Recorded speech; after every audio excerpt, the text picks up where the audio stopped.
అదే RTV app వార్తల్ని క్షణాల్లో చదివే అవకాశం ఉంటుంది. ఒక న్యూస్ పేపర్, ఒక టెలివిజన్ ఛానల్ మీ చేతుల్లో ఎప్పుడూ ఉంటాయి. రెండు అంశాలు నాకు బాగా నచ్చాయి. ఒకటి, మీ ఎగ్జిబిట్స్ లో చాలా వరకు వ్యవసాయ ఆధారిత ఎగ్జిబిట్స్ కనబడ్డాయి. రాత్రిపూట కరెంటు పెట్టడానికి వెళ్ళే రైతులు పాములు తేళ్లు కుట్టకుండా ఎలా జాగ్రత్త పడాలో కనబడుతున్నాడు. అదేవిధంగా ఆర్గానిక్ ఫార్మింగ్ గురించి చెప్పారు. అదేవిధంగా మనము టెక్నాలజీని ఉపయోగించి ఏ రకంగా పెస్టిసైడ్ చల్లొచ్చో కూడా చూపించారు. అంటే మనందరం కూడా ఏదో ఒక రైతు కుటుంబం నుంచి వచ్చిన వాళ్ళకి కనుక పిల్లలు చాలా వరకు ఎగ్జిబిట్స్ అన్ని కూడా రైతులకు సంబంధించినటువంటి ఎగ్జిబిట్స్ చాలా కనబడ్డాయి నాకు. So I'm so happy. ఇంకా కొన్ని ఎగ్జిబిట్స్ చూస్తే అద్భుతంగా సోలార్ ఎనర్జీ గురించి కానీ, మరి అదేవిధంగా ఫ్లడ్స్ వచ్చినప్పుడు అలారం ఇచ్చి ఫ్లడ్స్ వచ్చినప్పుడు ఎలా అలర్ట్ చేయాలనేటువంటివి కావచ్చు, చాలా చక్కటి ఎగ్జిబిట్స్ ఉన్నాయి. నాకు అదేవిధంగా ఒక మంచి టీ కూడా తాగించారు, హెర్బల్ టీ. ఆ హెర్బల్ టీలో తాగితే ఆరోగ్యానికి చాలా మంచిది అని how to make herbal tea కూడా ఇచ్చి నాకు ఒక టీ కూడా ఇచ్చారు. So I'm so happy. ఈరోజు పిల్లలు ఎక్కువ పోటీ పడుతూ ఉన్నారు. ఇంకా సంతోషం ఏంటంటే ప్రభుత్వ పాఠశాలల్లో చదివే పిల్లలే అద్భుతమైనటువంటి ప్రదర్శనలు ఇవ్వడం ఇంకా చాలా సంతోషం కలిగిస్తా ఉంది. అంటే government schools are nothing less than private schools. మా ప్రభుత్వ పాఠశాలలు ప్రైవేట్ పాఠశాలలతో ఏ రకంగా కూడా తక్కువ కాదు. అండ్ పిల్లలు చెప్తా ఉన్నారు, నాకు టైం లేక ఎక్కువ టైం ఇవ్వలేకపోయాను, కానీ వాళ్ళు చాలా కాన్ఫిడెంట్ గా ఇంగ్లీష్ లో చక్కగా ఎక్స్ప్లెయిన్ చేస్తున్నారు. అది చాలా ఇంపార్టెంట్. మనకు తెలివితేటలు ఉండడం ఎంత ముఖ్యమో దానిని చెప్పగలగడం కూడా చాలా ముఖ్యం. ముఖ్యంగా ఈ ఇంజనీరింగ్ చదివిన తర్వాత సాఫ్ట్వేర్ జాబ్స్కి వెళ్ళినప్పుడు కానీ, పెద్ద పెద్ద ప్రైవేట్ సెక్టార్లో జాబ్స్కి వెళ్ళినప్పుడు ఏమవుతుందంటే నాలెడ్జ్ ఉంది కానీ ఎక్స్ప్రెషన్ లేక ఇబ్బంది పడుతున్నారు మన పిల్లలు. సో ఎక్స్ప్రెషన్ రావాలంటే ఇలాంటి ప్రోగ్రామ్స్ లో మీరు పాల్గొని బాగా ఎక్స్ప్రెస్ చేయగలిగినప్పుడు, అలవాటు పడ్డప్పుడు మీ యొక్క స్కిల్స్ అనేవి బాగా ఇంప్రూవ్ అవుతాయి. మనకు తెలివితేటలు ఉండడం ఎంత ముఖ్యమో దాన్ని చెప్పగలగడం, ప్రజెంట్ చేయడం కూడా ఈక్వల్లీ ఇంపార్టెంట్. అందువల్ల మీరు గ్రూప్ డిస్కషన్స్ కానీ, సెమినార్స్ లో కానీ, ఇలాంటి సైన్స్ ఫేర్స్ లో పాల్గొనడం ద్వారా మీ స్కిల్స్ ఇంకా బాగా పెరగడానికి, మీలో ఉండే ప్రతిభ బయటకు రావడానికి కూడా ఎంతగానో ఉపయోగపడుతుంది.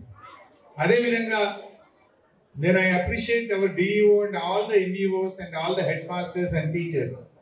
నాకు ఎందుకు చాలా సంతోషంగా ఉందంటే సిద్దిపేట అంటేనే అన్నింటిలో నంబర్ 1. అలా ఈ ఎగ్జిబిషన్ లో కూడా, ఈ సైన్స్ ఎగ్జిబిషన్ లో కూడా తెలంగాణ రాష్ట్రంలో 1733 అత్యధిక ఎగ్జిబిట్స్ తో సిద్దిపేట జిల్లా ప్రథమ స్థానంలో నిలిచింది.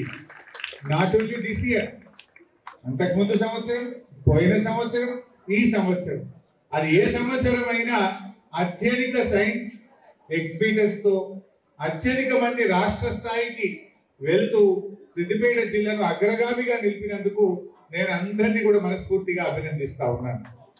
10వ తరగతి పరీక్షా ఫలితాలంటే సిద్దిపేట నంబర్ 1. అదేవిధంగా సైన్స్ ఎగ్జిబిషన్ అంటే కూడా సిద్దిపేట జిల్లా నంబర్ 1.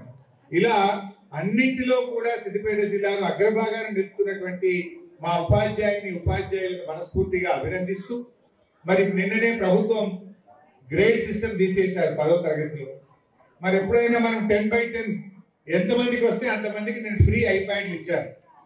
ఎన్ని 10/10 వస్తే అన్ని ఐప్యాడ్లు ఇచ్చాను. మరి ఇప్పుడు ఏమి ఇవ్వాలో మరి. సో ఈసారి అతి ఎక్కువ మార్కులు, ఏ గ్రేడ్, A+, డిస్టింక్షన్, అట్లా ఏదైనా ఒకటి పెట్టుకుందాం. ఈసారి కూడా జిల్లా తప్పకుండా మరి 10వ తరగతి పరీక్షా ఫలితాల్లో పోయినసారి మనం స్టేట్ సెకండ్, జస్ట్ 0.03తో ఫస్ట్ ప్లేస్ కోల్పోయి సెకండ్ ప్లేస్ వచ్చాం. ఈసారి కూడా నాకు ఫస్ట్ ప్లేస్ రావాలి. వస్తుందా? 10th క్లాస్ ఎందరు ఉన్నారు ఇక్కడ? Please raise your hands. Result కావాలి. అందరూ కూడా ఫస్ట్ క్లాస్ లో పాస్ అయ్యే విధంగా, మెరిట్ తెచ్చుకునే విధంగా ఈ 3-4 months కష్టపడండి. Already we're entering into December. Correct గా 3 నెలలు ఉంది పరీక్షలకు.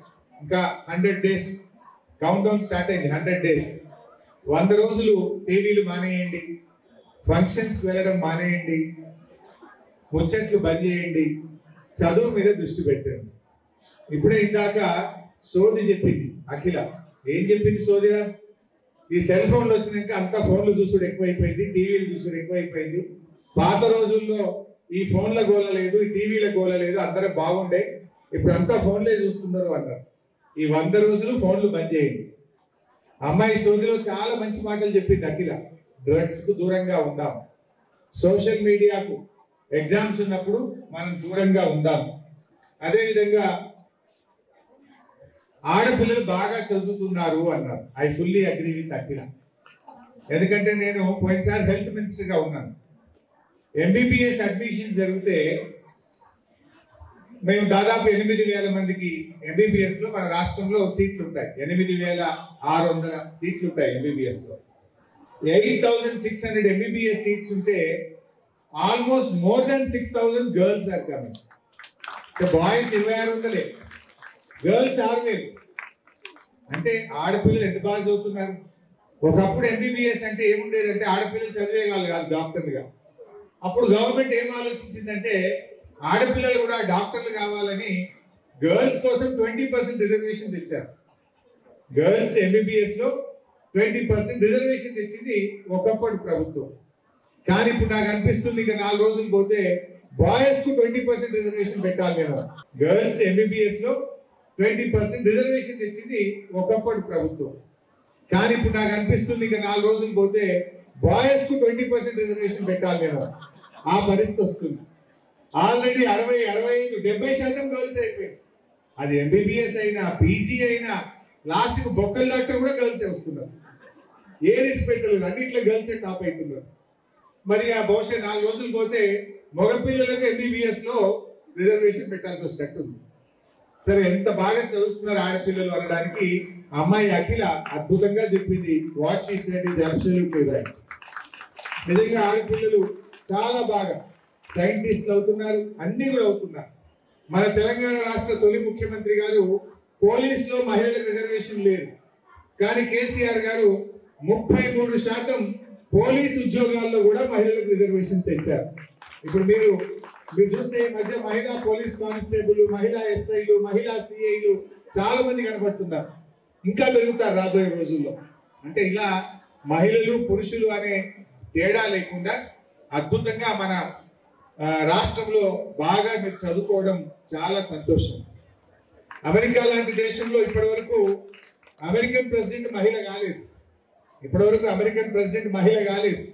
కానీ మన రాష్ట్రంలో మహిళలు ప్రధానమంత్రులు అయ్యారు, ముఖ్యమంత్రులు అయ్యారు. మన దేశంలో మహిళలకు ఎన్నో గొప్ప గొప్ప అవకాశాలు వస్తూ ఉన్నాయి. సో రాబోయే రోజుల్లో ఇంకా మహిళలు బాగా చదువుతున్నారు. నేను అడిగాను, ఏంది ఇంతమంది డాక్టర్లు మహిళలు ఎందుకు అవుతున్నారు, బాయ్స్ ఎందుకు అవుతలేరు అని అడిగినాను.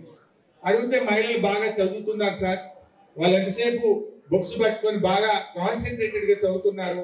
బాయ్స్ ఏమో సోషల్ మీడియాలో అదర్ యాక్టివిటీస్ ఎక్కువ చేయడం వల్ల they are not able to compete with girls అన్నారు. నేను ఇక్కడ ఉండే గర్ల్స్ ఇంకో మాట చెప్పేది నేను ముగిస్తాను. దయచేసి పేదరికం, కష్టాలు అనేవి చదువుకు అడ్డం కానే కావు. మా అమ్మ కూలీ చేస్తుంది, మా ఇంట్లో పేదరికం ఉంది, మా నాన్నకి ఏదో ఇబ్బంది ఉంది, ఇవి అడ్డంకులు కావు.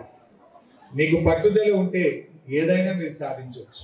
మరిన్ని వీడియోస్ కోసం ఛానల్ ని సబ్స్క్రైబ్ చేయండి. లేటెస్ట్ అప్డేట్స్ కోసం వాట్సాప్ ఛానల్ ని ఫాలో అవ్వండి. అండ్ లింక్ డిస్క్రిప్షన్ లో ఉంది.